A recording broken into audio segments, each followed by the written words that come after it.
आज की कहानी है जादुई लहंगे का पेड़।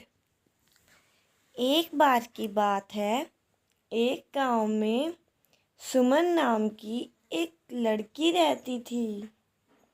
उसे पेड़ पौधे, पशु पक्षी और जंगल में रहने वाले जानवरों से भी बहुत प्यार था।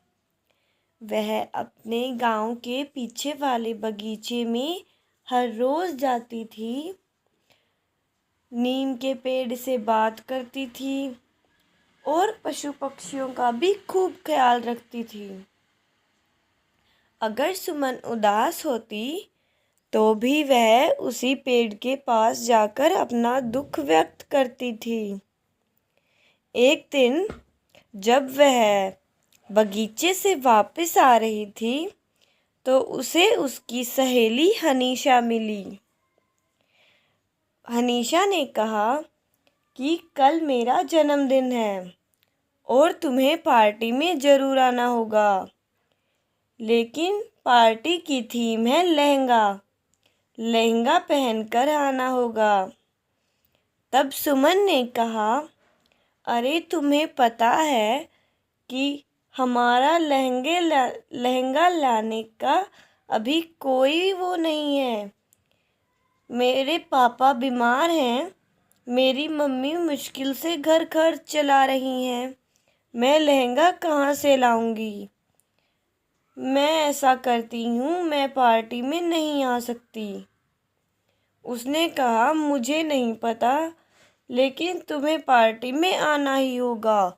तुम्हारे बिना पार्टी में क्या मज़ा आएगा? तब सुमन ने कहा, ठीक है, मैं बात करके बताऊंगी। सुमन अपनी माँ के पास घर गई और रोने लगी। सुमन की माँ कोठे पर खाना बनाने के लिए जाने ही वाली थी। उसने सुमन को रोते देखा तो बोली, क्या हुआ बिटिया, क्यों रो रही हो? सुमन ने कहा, माँ, हनीशा के जन्मदिन पर मुझे जाना है और मुझे लहंगा ला कर दो।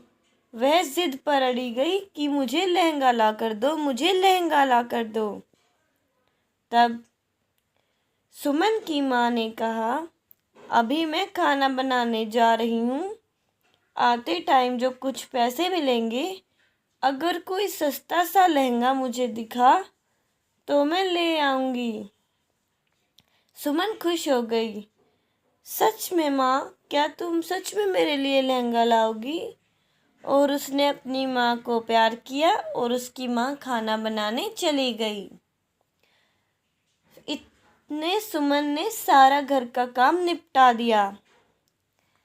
सुमन झाड़ू पोछा और भी घर के काम जो बचे थे वो सारे सुमन ने निपटा दिए।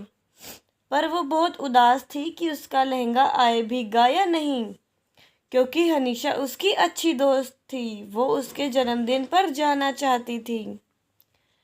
वो उस बगीचे में गई और नीम के पेड़ के पास जाकर रोने लगी। तभी उसे एक आवाज़ आई, क्या हुआ सुमन, तुम क्यों रो रही हो?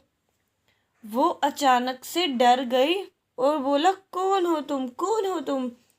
उसने कहा कि मैं नीम का पेड़, तुम मुझसे सभी बातें शेयर करती हो, आज रो रही हो और कोई कारण भी नहीं बताया। उसने कहा, अगर मैं तुम्हें कारण बता भी दूं तो भी तुम क्या ही कर लोगे, तुम तो बेचारे हिल भी नहीं सकते। उसने कहा, शायद तुम्हारी कुछ ना कुछ मदद कर ही दूं। तुम ऐसा करो, मुझे अपनी समस्या बताओ। सुमन ने नीम के पेड़ को सारी बात बताई। नीम के पेड़ ने कहा, तुम्हारा दुख तो हल्का हुआ ना, मैं तुम्हारी समस्या हल कर दूंगा। सुमन घर चली गई। थोड़ी देर बाद उसे दरवाजे पर कुछ आहट सुनाई दी। सुमन ने बाहर देखा तो दो बड़े बड़े थैले रखे थे। वह उन थैलों को पहले हिलाकर देखती है, फिर वो उठाकर उसे अंदर ले आती है। उनमें दो बहुत ही ज़्यादा सुंदर लहंगे थे।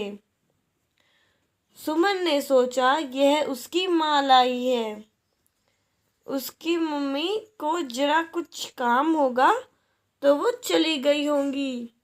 जैसे ही शाम को उसकी माँ घर आई, सुमन ने कहा थैंक यू माँ, थैंक यू माँ, और वो अपनी माँ से लिपट गई और कहने लगी माँ, तुम तो कह रही थी मैं तुम्हारे लिए कोई सस्ता सा लहंगा लाऊंगी और तुमने दो इतने सुंदर लहंगे लाई हो। सुमन की माँ ने कहा ये मैं नहीं लाई, आज मुझे पैसे नहीं मिले, सॉरी बेटी, मैं लहंगा नहीं ला सकी। लेकिन सुमन पार्टी में जाने के लिए बहुत उत्सुक थी। उसने लहंगों पर ध्यान नहीं दिया कि वह कौन लाया। जैसे ही उसने एक लहंगा पहना और कहने लगी मैं यही लहंगा पहनकर हनीशा के जन्मदिन पर जाऊंगी।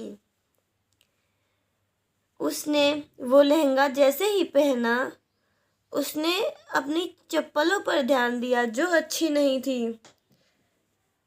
जैसे ही वह पीछे मुड़ी तो उसने देखा लहंगे से संबंधित और उससे मैच करती हुई सारी ज्वेलरी और बहुत ही सुंदर सैंडल भी उस थैले के पास आ गए। और जैसे ही उसने दूसरा लहंगा देखने के लिए थैला खोला तो उसने सोचा कि मैं सुमन को क्या गिफ्ट दूं। तभी एक गिफ्ट भी वहां आ गया जिसके अंदर बहुत सुंदर सा पर्स था। वह गिफ्ट पैक किया और हनीशा के जन्मदिन पर चली गई। जाते ही हनीशा ने कहा अरे तुम तो इतने नखरे कर रही थी, अब देखो कितना सुंदर लहंगा पहन कर आई हो और इतने बड़े गिफ्ट की कोई ज़रूरत नहीं थी। पर उसने कहा नहीं, मेरी माँ ने भेजा है, रख लो। सभी हनीशा की सहेलियाँ, उसकी मम्मी पापा सभी सुमन को देखकर हैरान थे क्योंकि वो सबसे सुंदर लग रही थी। उन सभी ने खूब डांस किया। सुमन को पता भी नहीं चला कि उसने कितना अच्छा डांस किया, सभी उसको ही देख रहे थे। जैसे ही वह पार्टी खत्म हुई, केक कटिंग किया, सुमन ने हनीशा के साथ केक कटवाया और फिर पार्टी खत्म होने पर अपने घर आ गई। घर आते टाइम उसने सोचा कि ये लहंगा कौन लाया होगा। फिर उसे उस नीम के पेड़ का ख्याल आया। वो भागकर उस पेड़ के पास गई और कहा मुझे पता है दोस्त, तुम ही है मेरे लिए लहंगा लाए हो। उन्होंने बातचीत की और वे वापस आ गई। फिर अगली सुबह जब उसने नीम के पेड़ के पास जाना चाहा और देखा कि कुछ लोग नीम के पेड़ को काट रहे हैं, तो वह उस पेड़ को लिपट गई कि मैं इसे नहीं काटने दूंगी, इस पेड़ को मत काटो। लेकिन उन्होंने उसकी बात नहीं सुनी। सुमन ने भागकर वो जादुई लहंगा पहना और इच्छा मांगी कि वो नीम का पेड़ मेरे बगीचे में आ जाए, हमारा एक बड़ा सुंदर सा घर हो और उसके पीछे एक सुंदर सा बगीचा हो जिसमें पशु पक्षी और वो नीम का पेड़ भी हो। नीम के पेड़ ने बताया था सुमन को कि ये लहंगा एक दिन में एक ही इच्छा पूरी करता है। उसने घर की और बगीचे की इच्छा मांग ली जिसमें वह नीम का पेड़ आ गया और जो लोग उस नीम के पेड़ को काट रहे थे वह उस पर उल्टे लटके थे। जैसे ही वह नीचे गिरे, किसी का सर फूटा, किसी का पाँव, सभी सिर पर हाथ रखकर भाग लिए। अगले दिन सुमन ने इच्छा मांगी कि उसके बाबा बिल्कुल अच्छे से स्वस्थ हो जाए और ठीक हो जाए। ऐसा हो गया।